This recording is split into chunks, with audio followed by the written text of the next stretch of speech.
Welcome to the Brant and Sherry Oddcast, sponsored by America's Christian Credit Union. To order Brant's latest book, Life is Hard, God is Good, Let's Dance, or to find out more about the show, go to BrantHansen.com. Christmas reminds me that God sees something we don't see when he looks at us. God with us, Emmanuel, God with us. He wants to be with us.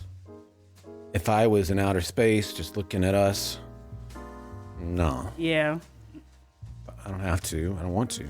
He really is complete in and of himself, too. Yeah. But he made us for his glory, and he still wants to be with us. He Amazing. still can delight in us. And that means you, as you're listening. And you may think, well, I'm a big hypocrite. If people only knew me, or if the stuff that I have in my mind, or things that I've done. Like, no, he does know. Still wants to be with you. God with us. He still wants to be with us.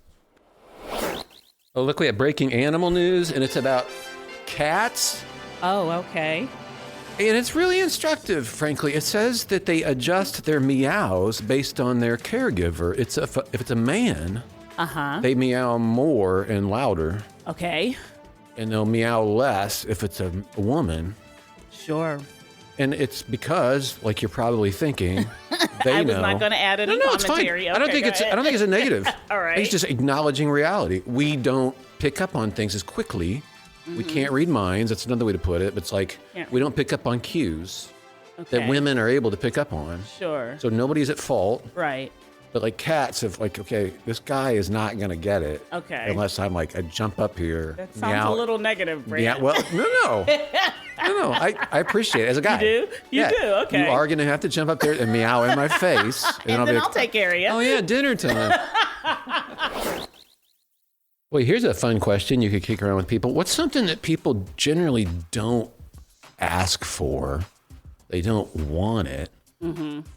And yet we know it helps with all kinds of physical and mental illnesses. Even helps against addictions. And what it is, because I've seen lots of studies on this, it's patience. Oh, wow. Impatience leads to all kinds of like literal physical ailments, as well as impatience is tied in with addictive behavior. That's interesting. Impatience is tied in with different disorders. We just don't talk about it very much, but it's one of the fruits of the Spirit, patience. It's something we should want. It's not a bad thing. It's actually a blessing. We're talking about good people and bad people and how we really do. We like deciding this person's good, that person's bad, that person's kind of bad, that person's kind of good. We love doing that. The wild thing about being a really good, upstanding person, though, is that you can be that and be completely lost and not know God. And God didn't create you to be an upstanding person. He created you to know him. He really did. It's not about the scoreboard thing. And we grow in him. We become a different kind of person.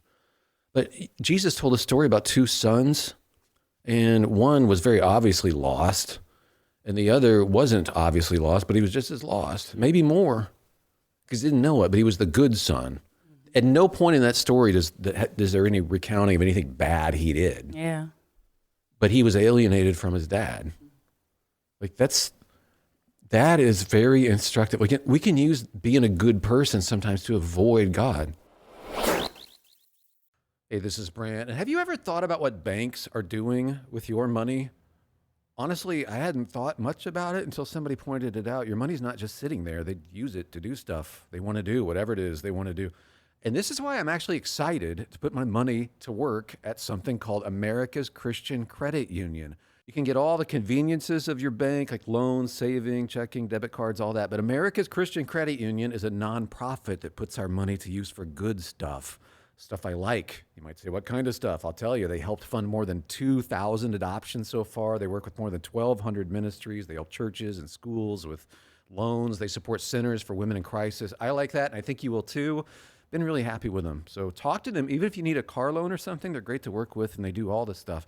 America's Christian Credit Union. They have a special deal going too. If you go to americaschristiancu.com/Brant. Again, americaschristiancu.com/BRANT. So this guy has a bunch of followers on Twitter, and he's written some books about theology and stuff, and he's a pastor. And he wrote a very critical. Well, here's what he wrote: feminist media. By the way, I'm not going to give you his name because I'm not trying to go off on the guy.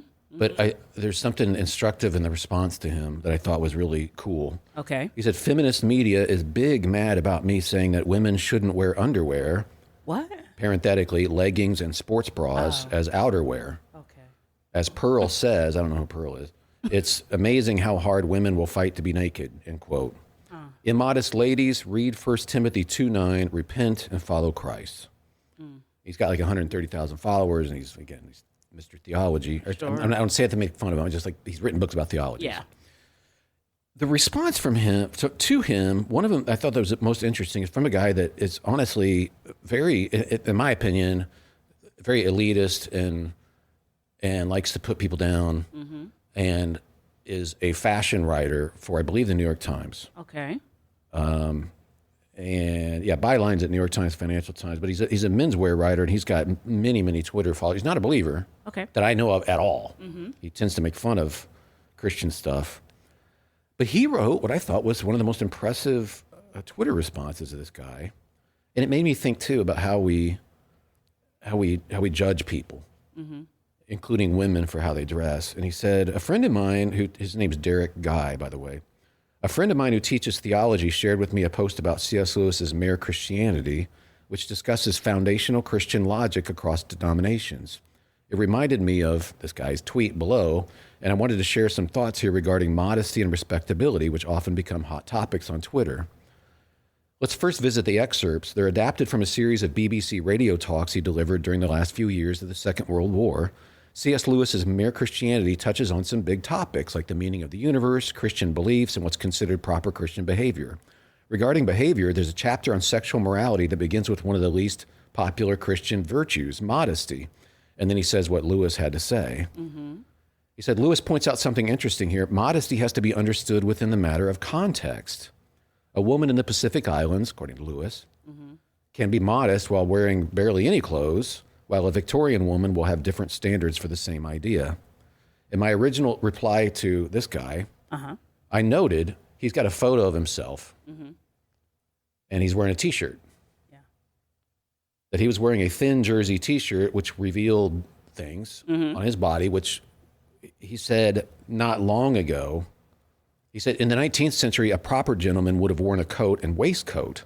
The shirt was hardly ever seen except for the collar and cuffs.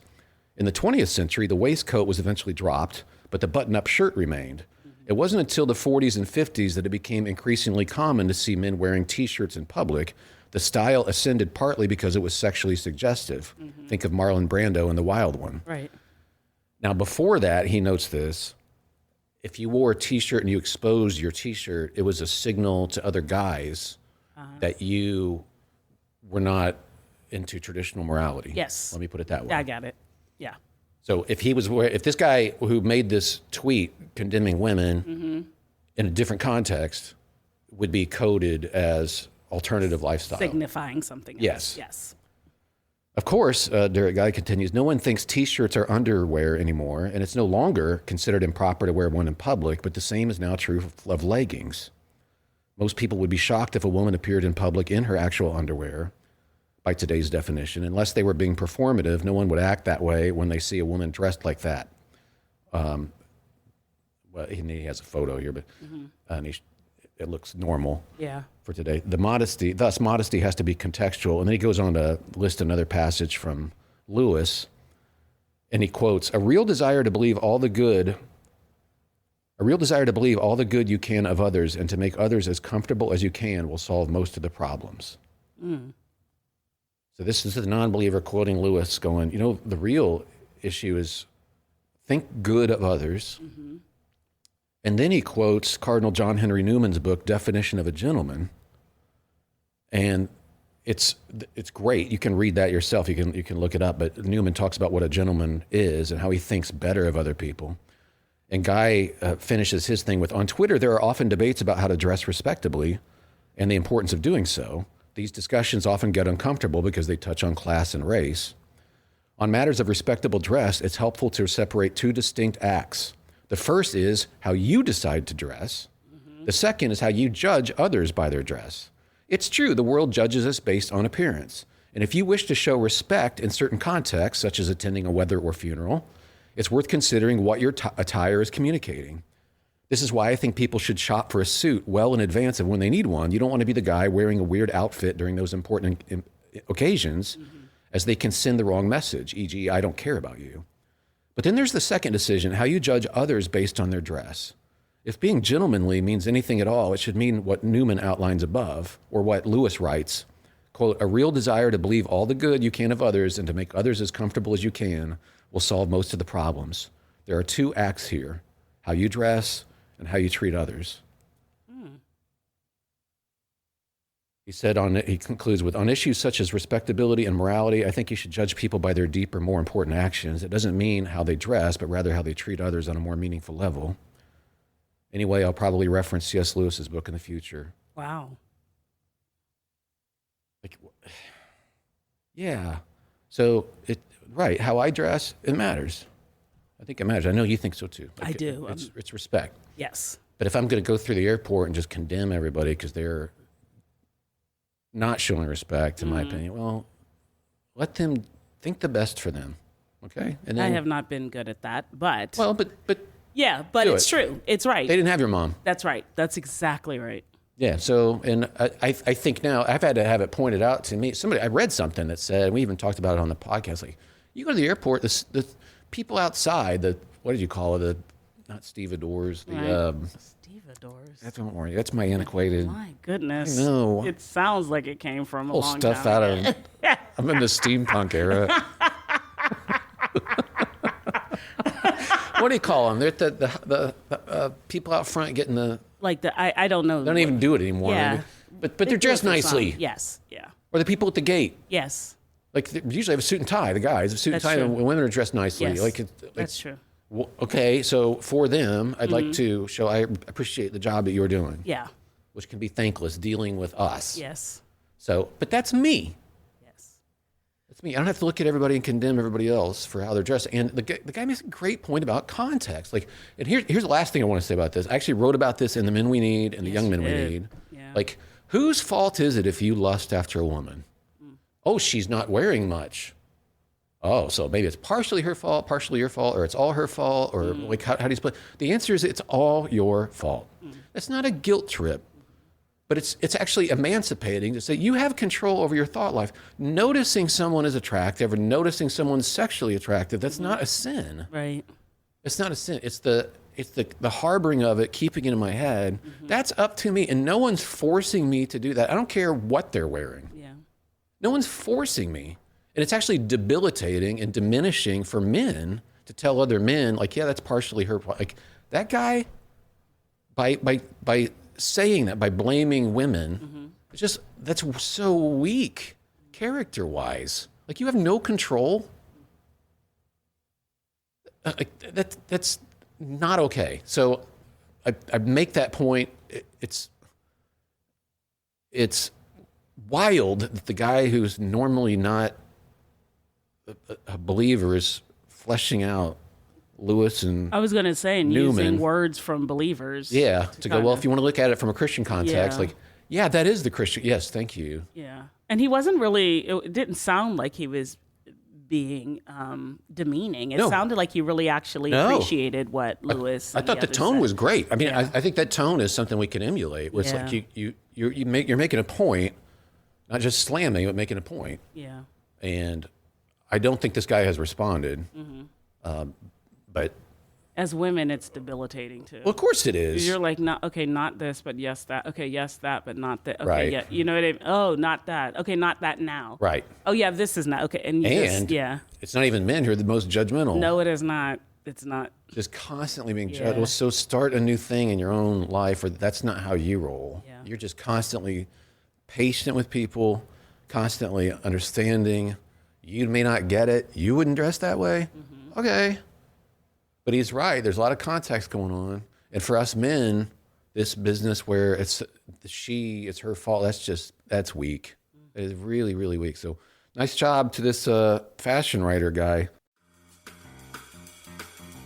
The Brant and Sherry Oddcast, sponsored by America's Christian Credit Union. To find out more about the show, go to BrantHansen.com.